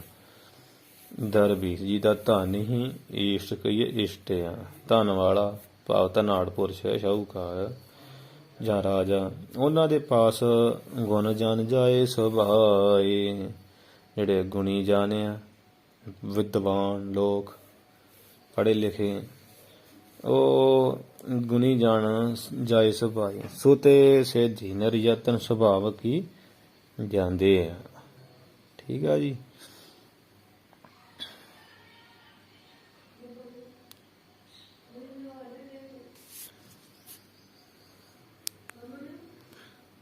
ਜਾਂ ਵੀ ਤਾਂ ਹੰਸ ਚੱਲ ਜਾਏ, ਉੱਥੇ ਹੰਸ ਚੱਲ ਕੇ ਜਾਂਦੇ ਆ। ਤੇ ਭਾਗਾਂ ਵਾਲੇ ਤੇ ਧਨ ਦੇ ਪੈਸੇ ਵਾਲਿਆਂ ਕੋਲ ਗੁਣੀ ਜਨ ਸੁਤੇ ਸੇਧੀ ਜਾਂਦੇ ਆ। ਜਾਂ ਐਵੇਂ ਵੀ ਜਿਹੜੇ ਭਾਗਾਂ ਵਾਲੇ ਤੇ ਪੈਸੇ ਦੇ ਧਨ ਵਾਲੇ ਆ ਨਾ, ਉਹ ਗੁਣੀ ਜਨਾਂ ਕੋਲ ਸੁਤੇ ਸੇਧੀ ਜਾਂਦੇ ਆ। ਗੁਣੀ ਜਨ ਵੀ ਉਹਨਾਂ ਕੋਲ ਜਾਂਦੇ ਹੀ ਆ। ਹਾਂਜੀ, ਗੁਣੀ ਜਨ ਜਿਹੜੇ ਗੁਣੀ ਦਾ ਭਾਗਵਾਨ ਦਰਬੀਸ ਕੈ, ਜਿਹੜੇ ਭਾਗਾਂ ਵਾਲੇ ਆ ਤੇ ਦਰਬੀਸ ਧਨ ਮਾਲਕ ਦੇ ਕਾਰ, ਧਨ ਦੌਲਤ ਦੇ ਮਾਲਕ ਆ, ਉਹਨਾਂ ਦੀ ਸ਼ਾਹੂਕਾਰ ਪੁਣੇ ਕਰਕੇ ਗੁਣੀ ਜਾਣ ਜਾਈ ਸਬਾਈ ਸੁਤੇ ਸੇਧੀ ਜਾਂਦੇ ਆ। ਇਸੇ ਪ੍ਰਕਾਰ ਗੁਣੀ ਜਨਾਂ ਕੋਲ ਵੀ ਸੁਤੇ ਸੇਧੀ ਭਾਗਾਂ ਵਾਲੇ, ਜਿਨ੍ਹਾਂ ਨੇ ਕੁਛ ਸਿੱਖਣਾ ਵਾ, ਗੁਣ ਲੈਣਾ, ਤੇ ਜਿਹੜੇ ਪੈਸੇ ਵਾਲੇ ਆ ਉਹ ਵੀ ਗੁਣੀ ਜਨਾਂ ਦੀ ਕਦਰ ਕਰਦੇ, ਵਿਦਵਾਨ ਰੱਖਦੇ, ਤੇ ਉਹਨਾਂ ਕੋਲ ਜਾਂਦੇ ਸੁਤੇ ਸੇਧੀ। ਉੱਥੇ ਗੁਣਾਂ ਦੇ ਜਿਹੜੇ ਗਰਾਕ ਆ ਨਾ ਜਨ, ਉਹ ਸੁਤੇ ਸੇਧੀ ਜਾਂਦੇ ਆ, ਮਹਾਂਪੁਰਸ਼ਾਂ ਕੋਲ ਪੁੱਜ ਜਾਂਦੇ। ਦੋਹਰਾਤ ਸੂਦਨ ਹੋਈ ਐ। ਹੁਣ ਇਹ ਥੋੜਾ ਜਿਹਾ ਟੇਢਾਪਣ ਜ਼ਿੰਦਗੀ ਵਿੱਚ ਕਹਿੰਦੇ ਬਹੁਤਾ ਵੀ ਭਲਵਾਨ ਸੀ ਨਹੀਂ ਰੱਖਣੀ। ਇਹ ਕਹਿਣ ਲੱਗੇ ਆਤ ਸੂਦੇ ਨਹਿ ਹੋਈ ਹੈ। ਆਤ ਬਹੁਤੇ ਵੀ ਕਹਿੰਦੇ ਸਿੱਧੇ ਸੁਭਾਅ ਵਾਲਾ ਨਹੀਂ ਹੋਣਾ ਚਾਹੀਦਾ ਬੰਦੇ ਨੂੰ। ਆਤ ਕਰਕੇ ਬਹੁਤੇ ਸਿੱਧੇ ਸੁਭਾਅ ਵਾਲਾ ਨਾ ਹੋਈਏ। ਕੁਛ ਕੁ ਟੇਢ ਮਨ ਮਾਹੇ, ਕਹਿੰਦੇ ਕੁਛ ਕੁ ਦੁਨੀਆਦਾਰੀ ਵਿੱਚ ਥੋੜਾ ਬਹੁਤਾ ਚਲਾਕ ਵੀ ਹੋਣ ਦੀ ਲੋੜ ਆ। ਕੁਛ ਕੁ ਥੋੜੇ ਬਹੁਤੇ ਨਾ ਟੇਢ, ਚਲਾਕ, ਸਖਤ ਰਾਜਨੀਤੀ ਸੁਭਾਅ ਵਾਲੇ, ਮਤਲਬ ਥੋੜੇ ਟੇਢੇ ਜਿਹੇ ਸੁਭਾਅ ਵਾਲੇ ਵੀ ਹੋ ਕੇ ਰਹਿਣਾ ਚਾਹੀਦਾ ਵਾ। ਹੁਣ ਚਲਾਕ ਹੋਣ ਦੀ ਲੋੜ ਆ, ਮਨ ਵਿੱਚ ਕੁਝ ਕੁ ਟੇਢਾ, ਨਹੀਂ ਤੇ ਕਹਿੰਦੇ ਸਿੱਧਾ ਵਾ ਹੜੱਪ ਲੋ ਜ਼ਮੀਨ ਦੀ, ਚਲਾਕ ਨਹੀਂ ਹੈਗਾ ਇਹ। ਸੂਦੀ ਲੱਕੜੀ ਕਾਟੀਏ, ਕਹਿੰਦੇ ਪ੍ਰਮਾਣ ਦੇ ਕੇ ਕਹਿੰਦੇ ਜਿਵੇਂ ਸਿੱਧੀ ਲੱਕੜੀ, ਸੂਦੀ ਕਹੀਏ ਸਿੱਧੀ ਲੱਕੜੀ, ਬੜੀ ਛੇਤੀ ਕੱਟਣ ਵਾਲੇ ਕਾਟੀਏ ਕੱਟ ਲੈਂਦੇ ਆ, ਕੱਟ ਲਈ ਜਾਂਦੀ ਤੇ ਕੱਟ ਲੈਂਦੇ ਆ। ਟੇਢੀ ਕਾਟਤ ਨਾਹੀਂ, ਪਰ ਵਲ ਵਾਲੀ ਨੂੰ ਕੋਈ ਨਹੀਂ ਕੱਟਦਾ। ਹੁਣ ਛੱਡ ਦਿੰਦੇ, ਕਹਿੰਦੇ ਕੱਟਣੀ ਔਖੀ, ਇਹਨੂੰ ਫੇਰ ਬਾਅਦ 'ਚ ਕੱਟਦੇ ਆ, ਪਹਿਲਾਂ ਸਿੱਧੀ ਲਾ ਲਈ। ਹਾਂਜੀ, ਮਤਲਬ ਵੀ ਸਿੱਧੇ ਸਾਦੇ ਸੁਭਾਅ ਵਾਲੇ ਨੂੰ ਸੰਸਾਰ ਦੇ ਲੋਕ ਜਿਹੜੇ ਆ ਮਜ਼ਾਕ ਠੱਠੇ ਕਰਦੇ ਆ, ਤੇ ਹੋਰ ਹੀ ਨੇਕਾਂ ਤਰ੍ਹਾਂ ਕਰਕੇ ਬੇਇੱਜ਼ਤ ਕਰਦੇ ਆ। ਤੇ ਥੋੜਾ ਜਿਹਾ ਆਪਣੇ ਆਪ ਨੂੰ ਟੇਢੇ ਰਹਿਣਾ ਚਾਹੀਦਾ, ਨੀਤੀ ਦੇ ਢੰਗ ਨਾਲ ਚੱਲਣਾ ਚਾਹੀਦਾ। ਫਿਰ ਉਹ ਸਮਾਜ ਵਿੱਚ ਮਾਰ ਨਹੀਂ ਖਾਂਦਾ। ਨਹੀਂ ਤੇ ਕਈ ਦਾ ਘਾਹ ਨਾਲ ਜ਼ਮੀਨਾਂ ਜਮੂਨਾਂ ਹੜੱਪ ਲੈਂਦੇ ਤੇ ਉਹਦਾ ਅਪਮਾਨ ਨਹੀਂ ਹੁੰਦਾ। ਤੇ ਨਹੀਂ ਤੇ ਜੇ ਆਪਾਂ ਸਿੱਧੇ ਜੇ ਰਹੀਏ ਤੇ ਫਿਰ ਜਿਹੜਾ ਮਰਜ਼ੀ ਲੱਕੜੀ ਵਾਂ ਕੱਟਣ ਪੈਂਦਾ, ਤੇ ਟੇਢੇ ਰਵਾਂਗੇ ਤੇ ਫਿਰ ਕਹਿੰਦੇ ਬੰਦਾ ਥੋੜਾ ਅੜ ਬਜਾਈਏ ਰਹਿੰਦੇ ਪਰਾਂ ਗਲੇ ਛੇੜੂਗਾ। ਇਸ ਪ੍ਰਕਾਰ ਦੀ ਸਿੱਖਿਆ ਦੇ ਰਹੇ ਆ। ਜਿਵੇਂ ਘਿਓ ਸਿੱਧੀ ਉਂਗਲ ਨਾਲ ਨਾ ਨਿਕਲੇ ਤੇ ਟੇਢੀ ਨਾਲ ਕੱਢ ਲੈਣਾ ਯੋਗੀ ਆ। ਅਤ ਕੋਮਲ ਨਹਿ ਹੋਈ ਹੈ। ਹੁਣ ਕਵੀ ਜੀ ਪਹਿਲਾਂ ਤਾਂ ਸਿੱਧਾ ਸੁਭਾਅ ਕਿਹਾ, ਭਲੇ ਮਾਨਸਾਂ ਵਾਲਾ ਵੀ ਸਾਊ ਨਰਮ ਦਿਲ ਜਾ। ਹੁਣ ਕਹਿੰਦੇ ਆ ਅਤ ਕੋਮਲ ਨਹਿ ਹੋਈ ਹੈ। ਕੋਮਲ ਹੁੰਦਾ ਵੀ ਨਰਮ ਦਿਲੀ, ਚਾਟੀ ਢਲ ਜਾਣਾ। ਬਹੁਤੇ ਕਹਿੰਦੇ ਆਦਤ ਕਹੀਏ ਬਹੁਤਾ ਜਿਹੜਾ ਨਾ ਕੋਮਲ ਵੀ ਨਹੀਂ ਹੋਣਾ ਚਾਹੀਦਾ, ਨਰਮ ਵੀ ਨਹੀਂ ਹੋਣਾ ਚਾਹੀਦਾ। ਖਾਸ ਕਰਕੇ ਆਪਣੇ ਸਿੱਖਾਂ ਦਾ ਸੁਭਾਅ ਬਹੁਤਾ ਨਰਮ ਦੇ ਲਿਆ। ਟੁੱਕਦੇ ਵੀ ਚੰਗਾ ਆ ਜੰਗ ਵੇਲੇ, ਪਰ ਨਰਮ ਦਿਲ ਬੜਾ। ਭਾਵੇਂ ਇੱਜ਼ਤ ਲੁੱਟੀ ਹੋਵੇ ਧੀ ਭੈਣ ਦੀ, ਕਿਤੇ ਉਹਨੇ ਮਾਫੀ ਮੰਗ ਲਈ, ਕਹਿਣਾ ਜਦੋਂ ਛੱਡੋ ਕੀ ਕਹਿਣਾ। ਇਹੋ ਜਿਹਾ ਵੇਖ ਕੇ ਵੀ ਕਹਿੰਦੇ ਨਰਮ ਦਿਲ ਨਹੀਂ ਹੋਣਾ ਚਾਹੀਦਾ। ਜਿਹਨੇ ਗਲਤੀ ਕੀਤੀ ਤੇ ਟੋਟੇ ਕਰਨੀ ਠੀਕ ਅਸਲ ਵਿੱਚ। ਬਹੁਤਾ ਜਿਹੜਾ ਕੋਮਲ ਨਰਮ ਦਿਲ ਨਹੀਂ ਹੋਣਾ ਚਾਹੀਦਾ, ਨਾ ਹੋਈਏ, ਨਹੀਂ ਹੋਣਾ ਚਾਹੀਦਾ। ਕੁਛ ਕੁ ਟੇਢ ਦਿੜਹਾਰ, ਕੁਝ ਕੁ ਜਿਹੜਾ ਨਾ ਟੇਢ ਕਹੀਏ ਟੇਢਾਪਨ ਭਾਵ ਸਖਤ ਸੁਭਾਵੀ ਦਿੜਹਾਰ। ਦਿੜਹਾਰ ਨਾਮ ਪੱਕਾ, ਥੋੜਾ ਜਿਹਾ ਨਾ ਪੱਕਾ ਜਿਹੜਾ ਹੋਣਾ ਚਾਹੀਦਾ। ਪੱਕਿਆਈ ਰੱਖਣੀ ਚਾਹੀਦੀ ਆ, ਸਖਤ ਸੁਭਾਅ ਰੱਖਣਾ ਚਾਹੀਦਾ। ਆ ਗੁਰੂ ਘਰਾਂ 'ਚ ਜਿਵੇਂ ਕਰਦੇ ਨਾ ਲੋਕ ਹੇਰਾ ਫੇਰੀਆਂ, ਮਾੜੇ ਕੰਮ, ਚੋਰੀਆਂ, ਤੇ ਜੇ ਅਸੀਂ ਨਿਰਮਲ ਹੀ ਹੋਏ ਰਹੀਏ, ਕੋਮਲ ਹੀ ਹੋਏ ਰਹੀਏ ਤੇ ਟੂਟੀ ਨਾ ਰਹਿਣੀ ਕੋਈ, ਤੇ ਨਾ ਕਿਸੇ ਨੇ ਕਮਰੇ ਵਿੱਚ ਗੰਦ ਪਾਉਣੇ ਹਟਣਾ। ਜਿਵੇਂ ਸੰਤ ਬਾਬਾ ਬਲਵਿੰਦਰ ਸਿੰਘ ਜੀ ਹਜ਼ੂਰ ਸਾਹਿਬ, ਉਹ ਕੋਮਲ ਵੀ ਆ ਤੇ ਪੱਕਿਆਈ ਰੱਖਣ ਵਾਲੇ ਵੀ। ਬਥੇਰੇ ਡੰਡਾ ਪਰੇਡ ਕਰਦੇ ਜਿਹੜਾ ਫਿਰ ਫੜਿਆ ਜਾਵੇ ਮਾੜਾ ਕੰਮ ਕਰਦਾ। ਇਸ ਪ੍ਰਕਾਰ ਕੁਝ ਪੱਕਿਆਈ ਵੀ ਰੱਖਣੀ ਚਾਹੀਦੀ। ਕਲਯੁਗ ਦਾ ਸਮਾਂ ਹੈ, ਇੱਦਾਂ ਡੇਰੇ ਨਹੀਂ ਚੱਲਦੇ ਨਿਰੇ ਭਲਮਾਨਸੀ ਨਾਲ, ਨਿਮਰਤਾ ਨਾਲ ਵੀ। ਗੁਰੂ ਘਰ ਇਵੇਂ ਨਹੀਂ ਚੱਲਦੇ। ਹੁਣ ਤੇ ਗੰਦ ਪਾਇਆ ਪਿਆ ਨਿਮਰਤਾ ਕਰਕੇ ਹੀ। ਅਸੀਂ ਨਿਮਰਤਾ ਕਰਕੇ ਆਪਣੇ ਅੱਜ ਤੱਕ ਪੱਗਾਂ ਲਾਉਂਦੇ ਅਸੀਂ। ਜਿਉਂ ਕੇਲੇ ਕੋ ਮੂਲ ਮ੍ਰਿਦ, ਪ੍ਰਮਾਣ ਵੀ ਨਾਲ ਹੀ ਦੇ ਰਹੇ। ਜਿਉਂ ਕਹੀਏ ਜਿਵੇਂ ਕੇਲੇ ਦਾ ਕੋ ਨਾਮ ਦਾ, ਜਿਵੇਂ ਕੇਲੇ ਦਾ ਜਿਹੜਾ ਮੂਲ ਮੁੱਢ ਆ ਤੇ ਉਹ ਮ੍ਰਿਦ ਕਹੀਏ ਬੜਾ ਹੀ ਕੂਲਾ ਹੁੰਦਾ। ਕੇਲੇ ਦਾ ਮੂਲ ਮੁੱਢ ਨਾ ਜਿਹੜਾ ਜੜ ਬੜੀ ਮ੍ਰਿਦ ਕੋਮਲ ਹੁੰਦੀ। ਉਖਰਤ ਲਗਤ ਨਾ ਬਾਰ, ਉਸ ਨੂੰ ਉਖੜਦਿਆਂ ਟੁੱਟਦਿਆਂ ਪੁੱਟਦਿਆਂ ਲਗਤ ਨਾ ਬਾਰ। ਬਾਰ ਕੋਈ ਦੇਰੀ ਨਹੀਂ ਲੱਗਦੀ। ਠੀਕ ਹੈ ਜੀ, ਕੋਈ ਦੇਰੀ ਨਹੀਂ ਲੱਗਦੀ। ਤੇ ਤਿਵੇਂ ਨਰਮ ਸੁਭਾਅ ਵਾਲੇ ਮਨੁੱਖ ਨੂੰ, ਜਿਹੜਾ ਚਲਾਕ ਸੁਭਾਅ ਵਾਲਾ ਬੰਦਾ ਨਾ, ਉਹ ਧੋਖਾ ਦੇ ਕੇ ਹਾਨੀ ਕਰਦਾ ਰਹਿੰਦਾ। ਤੇ ਇਸ ਕਰਕੇ ਆਪਾਂ ਬਹੁਤੇ ਨਿਰਮਲ ਕੋਮਲ ਜਿਹੀ ਨਹੀਂ ਹੋ ਕੇ ਰਹਿਣਾ। ਉਹ ਭਾਵੇਂ ਸਾਡਾ ਜਲੂਸ ਕੱਢਦੇ ਤੇ ਅਸੀਂ ਆਖੇ ਵੀ ਚਲੋ ਕੀ ਕਹਿਣਾ, ਇਹ ਬੜੇ ਮਾੜਾ। ਇਹ ਇੱਥੇ ਚਾਣਕੇ ਜੀ ਨੇ ਦੁਨਿਆਵੀ ਢੰਗ ਤਰੀਕੇ ਦਾ ਬਿਆਨ ਕੀਤਾ ਕਿ ਦੱਸਣ ਦਾ ਮਤਲਬ ਤੇ ਇਹ ਆ ਵੀ ਸੰਸਾਰ ਵਿੱਚ ਜਿਹੜਾ ਭਲਾ ਬੰਦਾ ਹੁੰਦਾ ਨਾ, ਭਲਮਾਨਸੀ ਵਾਲਾ, ਦਿਨ ਦਿਹਾੜੇ ਉਹਨੂੰ ਠੱਗ ਲੈਂਦੇ ਲੋਕ। ਜੇ ਉਹ ਭਲਮਾਨਸੀ ਕਰੇ ਤਾਂ ਉਹਦਾ ਨਜਾਇਜ਼ ਫਾਇਦਾ ਲੈ ਲੈਂਦੇ ਆ। ਬੇਸ਼ੱਕ ਗੱਲ 100% ਸੱਚ ਹੈ, ਪਰ ਗੁਰਮਤ ਇਹਨਾਂ ਨਾਲ ਸਹਿਮਤ ਨਹੀਂ ਗੱਲਾਂ ਨਾਲ। ਨਿਮਰਤਾ ਵੀ ਪਰ ਸਤਿਗੁਰਾਂ ਵੱਡਾਂ ਨੇ ਰੱਖੀ ਹੈ। ਛੇਵੇਂ ਪਾਤਸ਼ਾਹ ਨੇ ਸਾਨੂੰ ਸ਼ਸਤਰ ਦੇ ਧਾਰਨੀ ਕੀਤਾ।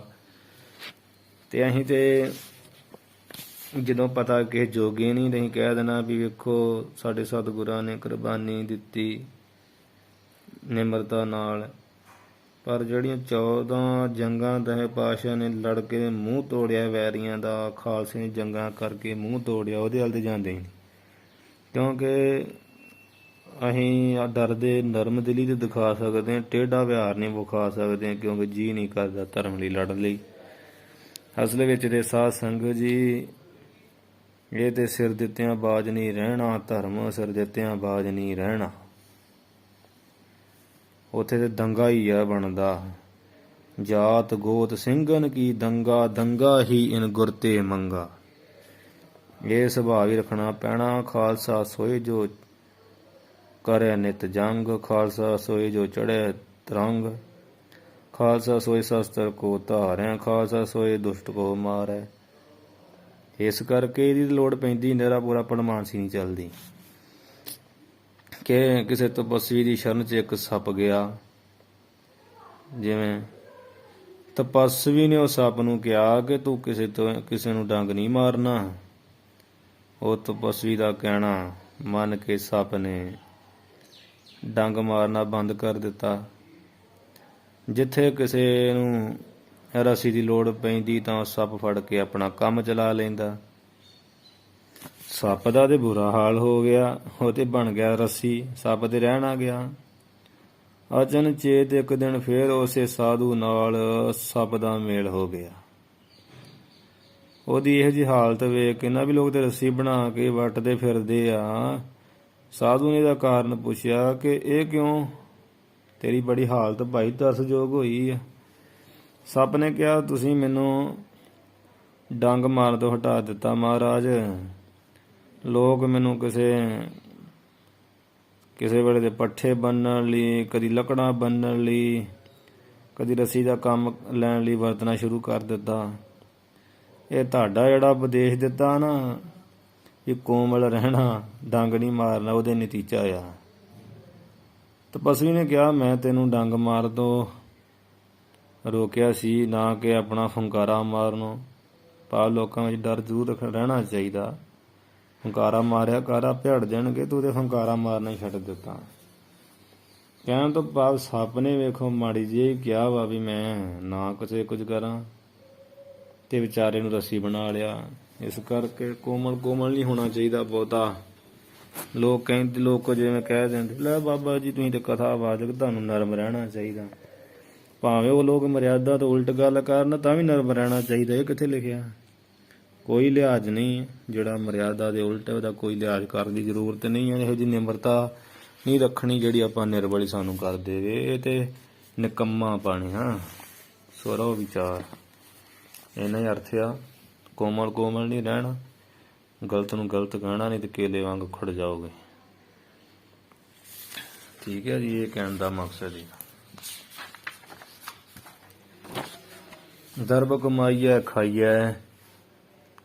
ਹੇ ਭਾਈ, ਦਰਬ ਜਿਹੜਾ ਧਨ ਦਸਾਂ ਨਹੁੰਆਂ ਦੀ ਕਿਰਤ ਆ, ਉਹਨੂੰ ਕਰਕੇ ਕਮਾਉਣਾ ਕਰੀਏ, ਤੇ ਹੱਕ ਹਲਾਲ ਦਾ ਭੋਜਨ ਖਾਈਏ, ਖਾਣਾ ਕਰੀਏ। ਧਨ ਕਮਾ ਕੇ ਨਾ ਘਾਲ ਖਾ ਇੱਕ ਛੱਤ ਹੁੰਦੇ, ਨਾਨਕ ਰਾਹੋ ਪਛਾਣੇ ਸੇ। ਧਨ ਕਮਾ ਕੇ ਰੋਟੀ ਪਾਣੀ ਖਾਣਾ ਚਾਹੀਦਾ। ਬੜੈ ਦਾਨ ਤੇ ਸੋਏ।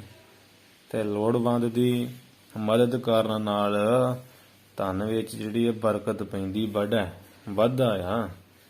ਧਨ ਦਾ ਦਾਨ ਕਰਨਾ ਚਾਹੀਦਾ, ਮਤਲਬ ਮਿਹਨਤ ਕਰਕੇ ਦਸੌਂਦ ਦੇਣਾ ਚਾਹੀਦਾ। ਗੁਰੂ ਘਰ ਵੀ ਗਰੀਬ ਦੀ ਵੀ ਮਦਦ ਕਰਨੀ ਚਾਹੀਦੀ ਹੈ। ਠੀਕ ਆ ਜੀ, ਲੋੜਵੰਦ ਦੀ ਮਦਦ ਕਰਨੀ ਚਾਹੀਦੀ, ਫਿਰ ਦਾਨ 'ਚ ਬਰਕਤ ਪੈਂਦੀ, ਵੱਧਦਾ ਆ। ਜਿਉਂ ਜਲ ਕੂਪ ਤੜਾਗ ਕੋ, ਜਿਵੇਂ ਖੂਹ ਜਾਂ ਤਲਾਬ। ਤੜਾਗ ਨਾਮ ਕੀ ਆ? ਤਲਾਬ ਦਾ, ਸਰੋਵਰ ਦਾ। ਜਿਵੇਂ ਖੂਹ ਜਾਂ ਤਲਾਬ ਦਾ ਪਾਣੀ, ਕੂਪ ਨਾਮ ਖੂਹ ਦਾ। ਜਿਵੇਂ ਜਲ ਕੂਪ ਖੂਹ ਦਾ, ਤੜਾਗ ਸਰੋਵਰ ਦਾ। ਕੱਢਤ ਮੀਠੋ ਹੋਏ। ਜਿੰਨਾ ਚਿਰ ਕੱਢਦੇ ਰਹੀਏ ਓਨਾ ਹੀ ਉਹ ਮਿੱਠਾ ਹੁੰਦਾ ਰਹਿੰਦਾ ਆ ਤੇ ਵੱਧਦਾ ਰਹਿੰਦਾ ਆ। ਜਾਈਦਾ ਨਾ ਇੱਥੇ ਗਵਾਲੀਅਰ ਮਾਤੜ ਦੇ ਉੱਥੇ ਭੂਆ ਹੋਣੀ ਰਿਸ਼ਤੇਦਾਰ ਆ, ਤੇ ਖੂਹ 'ਚੋਂ ਹੀ ਪਾਣੀ ਕੱਢ ਪੀਂਦੇ ਹੁਣ ਤੱਕ। ਹੁਣ ਜਾ ਕੇ ਉਹਨਾਂ ਬੋਰ ਕਰਾਇਆ, ਤੇ ਖੂਹ 'ਚੋਂ ਹੀ ਅਸੀਂ ਪੀਂਦੇ ਰਹੇ ਜਾ ਕੇ। ਅੱਜ ਤੋਂ 5-6 ਸਾਲ ਪਹਿਲਾਂ, 2015 ਤੋਂ ਪਹਿਲਾਂ। ਤੇ ਉੱਥੇ ਉਹ ਖੂਹ 'ਚੋਂ ਕਿੰਨਾ ਸਾਰਾ ਪਿੰਡ ਹੀ ਪਾਣੀ ਕੱਢਦਾ। ਉਹ ਖੂਹ 'ਚੋਂ ਪਾਣੀ ਮੁੱਕਦਾ ਹੀ ਨਹੀਂ। ਉਹਨਾਂ ਹੀ ਪੀਦਾ ਸੀ। ਉਹ 'ਚੋਂ ਡੰਗਰਾਂ ਨੂੰ ਢਾਉਂਦੇ, ਪਰਲੇ ਬੰਨੇ ਖਾਲੀਆਂ ਬਣਾਈਆਂ। ਤੇ ਖੂਹ ਦਾ ਪਾਣੀ ਮਿੱਠਾ ਵੀ ਬੜਾ, ਘੜੇ 'ਚ ਪਾਇਆ ਠੰਡਾ ਰਹਿੰਦਾ।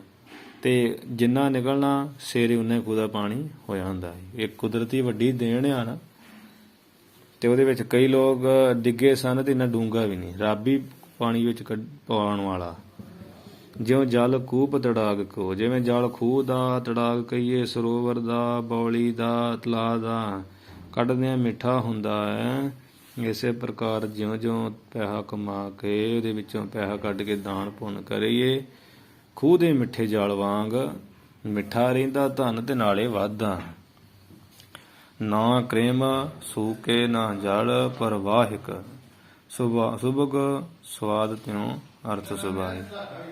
ਕਹਿੰਦੇ ਤਿਵੇਂ ਅਰਥ ਜਿਹੜਾ ਪੈਸੇ ਦਾ ਸੁਭਾਅ ਆ, ਵੀ ਜਿਵੇਂ ਖੂਹ ਦੇ ਵਿੱਚੋਂ ਜਿਹੜਾ ਪਾਣੀ ਨਿਕਲਦਾ ਰਹੇ ਤੇ ਨਾ ਜਲ ਸੁੱਕਦਾ, ਨਾ ਕੀੜੇ ਪੈਂਦੇ ਆ, ਜਿਹੜਾ ਪ੍ਰਵਾਹ ਜਿਹਦਾ ਜਲਦਾ ਚੱਲਦਾ ਰਹੇ ਤੇ ਸ੍ਰੇਸ਼ਟ ਉਹਦਾ ਸਵਾਦ ਰਹਿੰਦਾ। ਇਸੇ ਤਰ੍ਹਾਂ ਧਨ ਦਾ ਸੁਭਾਅ, ਅਰਥ ਸੁਭਾਅ ਧਨ ਦਾ ਸੁਭਾਅ ਹੈ। ਜਿਸ ਮਾਨਸ ਕੇ ਅਰਥ ਹੈ, ਜਿਸ ਮਨ ਮਾਨ ਸਕੇ, ਜਿਸ ਮਾਨਸ ਕੇ ਕਹੀਏ ਮਨੁੱਖ ਦੇ ਕੋਲ ਅਰਥ ਕਹੀਏ ਪੈਸਾ ਹੈ, ਧਨ ਹੈ, ਤਿਸ ਕਾ ਹੈ ਸਭ ਕੋਏ, ਉਸੇ ਦਾ ਹਰੇਕ ਆਦਮੀ ਜਿਹੜਾ ਮਿੱਤਰ ਆ, ਉਹਦੀ ਘਰਵਾਲੀ ਤੇ ਉਹਦੇ ਪੁੱਤਰ ਆ, ਸੋਈ ਸਭ ਤੇ ਵੱਡਾ ਹੈ।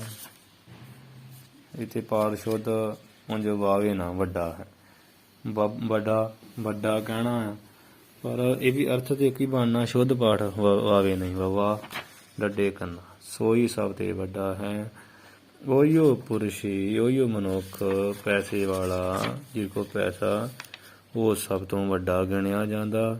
ਜਗ ਮੈਂ ਜੀਵਤ ਸੋਏ, ਸੰਸਾਰ ਵਿੱਚ ਸੁਖੀ ਜੀਵਨ ਵੀ ਉਸੇ ਦਾ ਹੁੰਦਾ। ਜਗ ਵਿੱਚ, ਜਗ ਮੈਂ ਸੰਸਾਰ ਵਿੱਚ ਜਿਹੜਾ ਸੁਖੀ ਜੀਵਨ ਵੀ ਉਸੇ ਦਾ ਹੀ ਹੁੰਦਾ। ਗੁਰਬਾਣੀ ਮੁਤਾਬਕ ਨਹੀਂ ਆ, ਸੁਖ ਨਾਹੀਂ ਬਹੁਤੇ ਧਨ ਖਾਟੇ, ਸੁਖ ਨਾਹੀਂ ਬਹੁਤ ਦੇਸ ਕਮਾਏ। ਹਾਂਜੀ, ਸਰਬ ਸੁੱਖਾ ਹਰ ਹਰ ਗੁਣ ਗਾਏ ਹੈ, ਮਾਇਆ ਮਾਇਆ ਕਰ ਮੋਏ ਮਾਇਆ ਕਿਸੇ ਨਾ ਸਾਥ। ਇਹ ਮਨੁੱਖੀ ਬਿਰਤੀ ਨਾਲ ਚਾਣ ਕੇ ਰਿਸ਼ੀ ਦਾ ਬਿਲਕੁਲ ਸਹੀ ਜਵਾਬ ਆ, ਸਹੀ ਉੱਤਰ ਆ। ਸੋਈ ਸਭ ਤੇ ਵੱਡਾ ਹੈ। ਕਿਉਂਕਿ ਪੈਸੇ ਵਾਲੇ ਪੈਸੇ ਨੂੰ ਵੇਖ ਕੇ ਤੇ ਇਹੋ ਜਿਹਾ ਸੁਭਾਅ ਹੁੰਦਾ। ਮਹਾਰਾਜ ਕਹਿੰਦੇ ਆਥ ਸੈਲ ਨੀਚ ਘਰ ਹੋਏ, ਹੈਂ ਆਥ ਦੇਖ ਨਿਵੈ ਜਿਸ ਦੋਏ, ਆਥ ਹੋਏ ਤਾਂ ਮੁਗਧ ਸਿਆਣਾ, ਭਗਤ ਬਿਹੂਣਾ ਜਗ ਬਉਰਾਨਾ। ਭਗਤੀ ਤੋਂ ਲੋਕ ਮਿਹਣੇ ਆ, ਸੰਸਾਰ ਪਾਗਲ ਹੋਣ ਡੇ ਆ, ਤੇ ਜਿਹਦੇ ਘਰ ਪੈਸਾ ਉਹ ਮੂਰਖ ਵੀ ਸਿਆਣਾ ਹੋਇਆ। ਲੌਕਿਕ ਪ੍ਰਮਾਣ ਜਿਹਦੇ ਘਰ ਦਾਣੇ, ਉਹਦੇ ਕਮਲੇ ਵੀ ਸਿਆਣੇ। ਲੋਕ ਪੈਸੇ ਨੂੰ ਹੀ ਪੈਂਦੇ ਹੈ ਉੱਡ ਉੱਡ ਕੇ।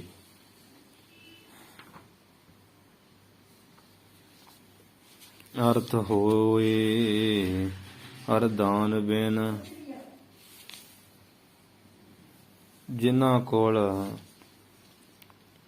ਅਰਥ ਪੈਸਾ ਵੀ ਹੋਵੇ, ਹਰ ਦਾਨ ਬਿਨ, ਅਤੇ ਦਾਨ ਕਰਨ ਤੋਂ ਬਿਨਾਂ ਬੰਦਾ ਹੋਵੇ। ਹਾਂਜੀ, ਕੋਲ ਪੈਸੇ ਹੋਣ ਤੇ ਦਾਨ ਤੋਂ ਬਿਨਾਂ ਹੋਣ, ਭਾਵ ਦਾਨ ਕਰਦਾ ਹੀ ਨਾ ਹੋਵੇ। ਅਲਪ ਬੁੱਧ ਤੇ ਜਾਣ, ਤੇ ਕਹੀਏ ਉਸ ਪੁਰਸ਼ ਦੀ, ਉਹਨਾਂ ਲੋਕਾਂ ਦੀ ਜਿਹੜੀ ਬੁੱਧੀ ਆ ਨਾ, ਅਕਲ ਆ, ਉਹ ਭਾਈ ਛੋਟੀ ਜਾਣੋ। ਥੋੜ੍ਹੀ ਬੁੱਧੀ ਵਾਲੀ ਜਾਣਨਾ ਕਰੋ, ਜਿਹੜੇ ਕਿਸੇ ਦੇ ਹੱਥ ਤੇ ਮਦਦ ਵਾਲੇ ਬੰਦੇ ਦੇ ਥੁੱਕਦੇ ਵੀ ਨਹੀਂ। ਨਸ਼ਟ ਹੋਤ ਉਨ ਕੀ ਕਿਰਿਆ, ਉਹਨਾਂ ਦੇ ਦੁਨਿਆਵੀ ਕੀਤੇ ਕੰਮ ਕਾਰ ਸਾਰੇ ਖਤਮ ਹੋ ਜਾਂਦੇ। ਕਿਰਿਆ ਨਾਮ ਕਿਰਿਆ ਹੀ ਹੁੰਦਾ ਵਾ ਵੀ ਕੰਮਾਂ ਕਾਰਾਂ ਦੀ, ਉਹਨਾਂ ਦੀ ਜਿਹੜੀ ਦੁਨਿਆਵੀ ਕੰਮਾਂ ਕਾਰਾਂ ਦੀ ਕਿਰਿਆ ਨਾ, ਉਹਨਾਂ ਦੀ ਕਿਰਿਆ ਜਿਹੜੀ ਹੈ ਕੰਮ ਕਾਰ ਆ, ਨਸ਼ਟ ਹੋ ਤਾਂ ਫਿਰ ਨਸ਼ਟ ਹੋ ਜਾਂਦੇ ਆ।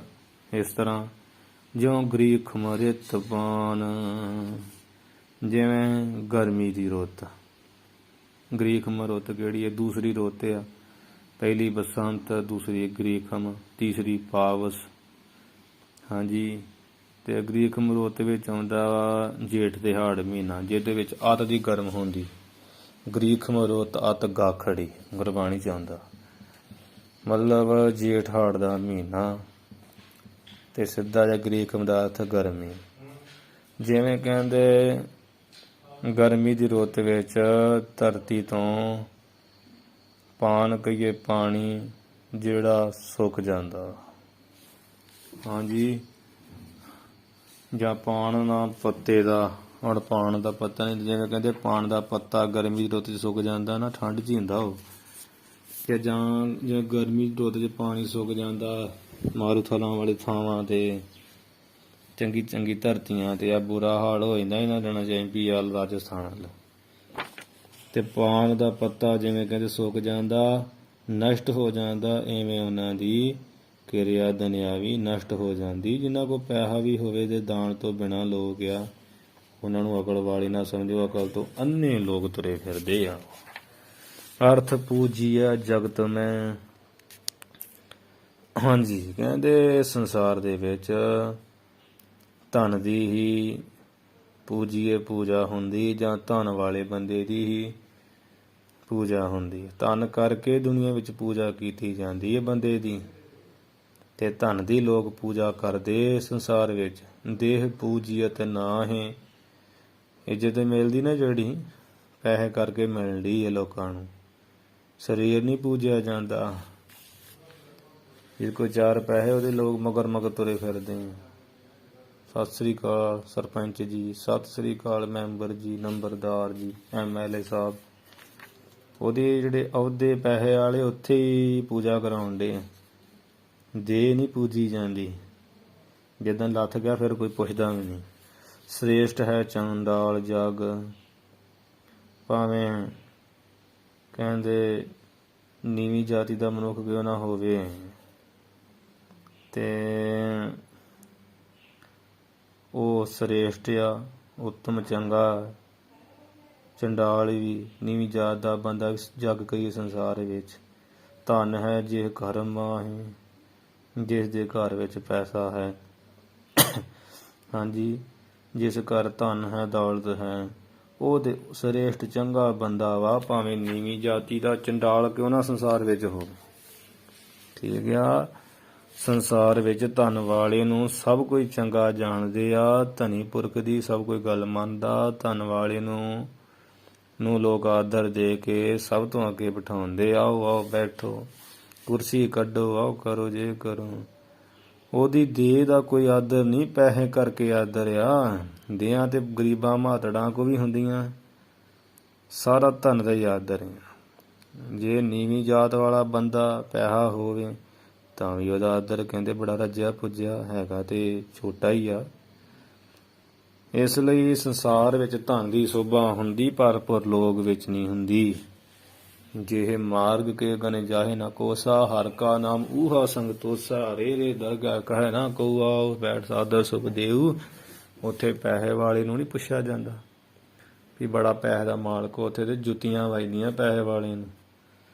ਉੱਥੇ ਤੇ ਬੰਦਗੀ ਵਾਲ ਜਿਨ੍ਹਾਂ ਕੋਲ ਨਾਮ ਧਨ, ਉਹਨਾਂ ਦੀ ਵਡਿਆਈ ਹੁੰਦੀ ਆ। ਇੱਥੇ ਲੋਕ ਪੈਸੇ ਨੂੰ ਪੂਜਦੇ ਆ, ਤੇ ਜਿਹੜੇ ਨਾਮ ਧਨ ਵਾਲੇ ਉਹਨਾਂ ਨੂੰ ਇੱਥੇ ਵੀ ਪੂਜਾ ਤੇ ਅੱਗੇ ਵੀ ਪੂਜਾ। ਹਾਂਜੀ, ਜਿਹਨੂੰ ਗੁਰਮੁਖ ਨਾਮ ਧਿਆਇਆ ਆਏ ਤੇ ਪਰਵਾਨ, ਨਾਨਕ ਕੋਲ ਉਧਾਰੇ ਆਪਣਾ ਦਰਗਹਿ ਪਾਵੈ ਮਾਨ। ਪੈਸੇ ਵਾਲੇ ਦਾ ਜਿਹੜਾ ਸਤਿਕਾਰ ਸਤਿਕੂਰ ਆ ਦੁਨੀਆ ਵਿੱਚ ਹੈਗਾ ਹੀ ਆ। ਚਾਣਕ ਰਿਸ਼ੀ ਜੀ ਨੇ ਰਾਜਨੀਤੀ ਮੁਤਾਬਕ, ਸੰਸਾਰੀ ਮਤ ਮੁਤਾਬਕ ਬਿਲਕੁਲ ਸਹੀ ਲਿਖਿਆ, ਆਪਾਂ ਇੱਥੇ ਸ਼ੰਕਾ ਨਹੀਂ ਕਰਨਾ। ਗੁਰਮਤ ਦੇ ਵਿੱਚ ਧਨ ਦੀ ਕਦਰ ਕੋਈ ਨਹੀਂ, ਸੱਚ ਪੁੱਛੇ ਤਾਂ ਭਾਵੇਂ ਕੋਈ ਸੁਣ ਕੇ ਕਹਿ ਦੇ ਲੈ ਪੈ ਧਨ ਨਾਲ ਹੀ ਗੁਰਦੁਆਰੇ ਬਣਦੇ, ਉਹ ਭਾਈ ਛੱਡ ਦਿਓ, ਇਹ ਗੱਲਾਂ ਛੱਡ ਦਿਓ। ਧਨ ਸਾਨੂੰ ਗੁਰੂ ਨੇ ਦਿੱਤਾ, ਸਭ ਤੋਂ ਵੱਡਾ ਨਾਮ ਧਨ ਆ। ਜਿਨ੍ਹਾਂ ਕੋਲ ਨਾਮ ਧਨ ਆ ਮਹਾਂਪੁਰਸ਼ਾਂ ਕੋ, ਉਹਨਾਂ ਦੀ ਇੱਥੇ ਵੀ ਜੈ ਜੈਕਾਰ, ਅੱਗੇ ਵੀ ਜੈ ਜੈਕਾਰ।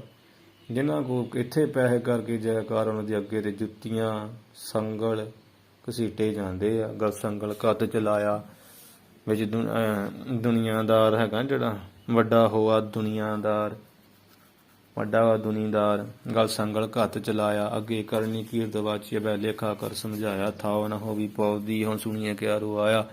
ਮਨ ਅੰਧੇ ਜਨਮ ਗਵਾਇਆ, ਵੀ ਸਾਰਾ ਉਮਰ ਪੈਸੇ ਵਿੱਚ ਗੁਜ਼ਾਰ ਦਿੱਤੀ। ਦੁਨੀਦਾਰ ਕਿਹਨੂੰ ਕਹਿੰਦੇ? ਦੁਨੀ ਨਾ ਮਾਇਆ ਦਾ, ਮਾਇਆ ਦਾ ਦਾਰ ਪਿਓ, ਦਾਰ ਖਸਮ। ਜਿਹੜਾ ਦੁਨੀਆਦਾਰੀ ਕਰਦਾ ਫਿਰਦਾ ਸੀ ਨਾ, ਪੈਸੇ ਦੀ ਬੜੀ ਲੋੜ ਆ, ਉਹਨੂੰ ਗਲ ਸੰਗਲ ਘੱਤ ਚਲਾਇਆ, ਸੰਗਲ ਮਾਰ ਮਾਰ ਕੇ ਅੱਗੇ ਚਲਾਉਂਦੇ। ਇਸ ਪ੍ਰਕਾਰ ਪਰਮਾਰਥ ਵਿੱਚ ਨਾਮ ਧਨ ਦੀ ਜ਼ਰੂਰਤ ਆ। ਨਾਮ ਧਨ ਦੀ ਖੱਟੀ ਵੀ ਕਰੋ। ਪ੍ਰਭ ਕੈ ਸਿਮਰਨ ਰਿੱਧ ਸਿੱਧ ਨੌ ਨਿੱਧ। 9 ਨਿਧੀਆਂ ਵਿੱਚ ਹੀ ਧਨ ਆਉਂਦਾ, ਅਤੇ ਉਹਨਾਂ ਕੋਲ ਧਨ ਦੀ ਕਮੀ ਨਹੀਂ ਰਹਿੰਦੀ, ਸਿੱਧੀਆਂ ਰਿੱਧੀਆਂ ਦੀ ਕਮੀ ਨਹੀਂ ਰਹਿੰਦੀ ਜਿਹੜੇ ਨਾਮ ਜਪਦੇ ਆ। ਨਾਮ ਨਿਧੀ ਠਾਰਹਿ ਸਿੱਧੀ ਪਿੱਛੇ ਲੱਗੀਆਂ ਫਿਰ ਹੈ, ਜੋ ਹਰ ਹਿਰਦੇ ਸਦਾ ਵਸਾਏ। ਸੋ ਇੱਥੇ ਅੱਜ 6ਵਾਂ ਅਧਿਆਇ ਆਪਾਂ ਸਮਾਪਤ ਕਰ ਦਿੱਤਾ, ਭਾਵੇਂ ਟਾਈਮ ਵੱਧ ਹੀ ਲਾਇਆ। ਇਸੇ ਕਰਕੇ ਲਾਇਆ ਵੀ 2 ਦਿਨ ਨਹੀਂ ਸੀ ਇੱਥੇ ਲਾਉਣੇ, ਤਾਂ ਕਰਕੇ ਸਮਾਂ ਪੂਰਾ ਕਰਦਿਆਂ ਅਧਿਆਇ ਪੂਰਾ ਕਰ ਲਿਆ ਹੈ। ਆਓ ਆਪਾਂ ਹੁਣ ਸਮਾਪਤੀ ਕਰੀਏ। ਇਤ ਸ੍ਰੀ ਚਾਣਕ ਰਿਆਜ ਨੀਥ ਗ੍ਰੰਥੇ ਨਾਮ 6ਵਾਂ ਅਧਿਆਏ। ਇੱਥੇ ਸ਼੍ਰੋਮਣੀ ਸੁਭਾਏਮਾਨ ਚਾਣਕ ਰਾਜਨੀਤੀ ਨਾਮੇ ਗ੍ਰੰਥ ਦਾ 6ਵਾਂ ਅਧਿਆਇ 6ਵਾਂ ਅਧਿਆਇ ਸਮਾਪਤ ਹੈ। 6ਵਾਂ ਦੀ ਥਾਂ ਦੂਜਾ ਪਾਠ ਖਸ਼ਟਮੋਂ ਵੀ ਹੈ। ਖਸ਼ਟਮੋਂ ਅਧਿਆਇ, ਖਸ਼ਟਮੋਂ 6ਵਾਂ ਇੱਕ ਹੀ ਗੱਲ ਹੈ। ਇਤੀ ਕਹੀਏ ਸਮਾਪਤ ਹੁੰਦਾ ਹੈ। ਅਰਥ ਪੂਜੀਏ ਜਗਤ ਮੈਂ ਦੇਹ ਪੂਜੀਅਤ ਨਾਹੇ। ਸ੍ਰੇਸ਼ਟ ਹੈ ਚੰਡਾਲ ਜਗ ਧਨ ਹੈ ਜੇ ਕਰ ਮਾਹੇ। ਵਾਹਿਗੁਰੂ ਜੀ ਕਾ ਖਾਲਸਾ, ਵਾਹਿਗੁਰੂ ਜੀ ਕੀ ਫਤਿਹ।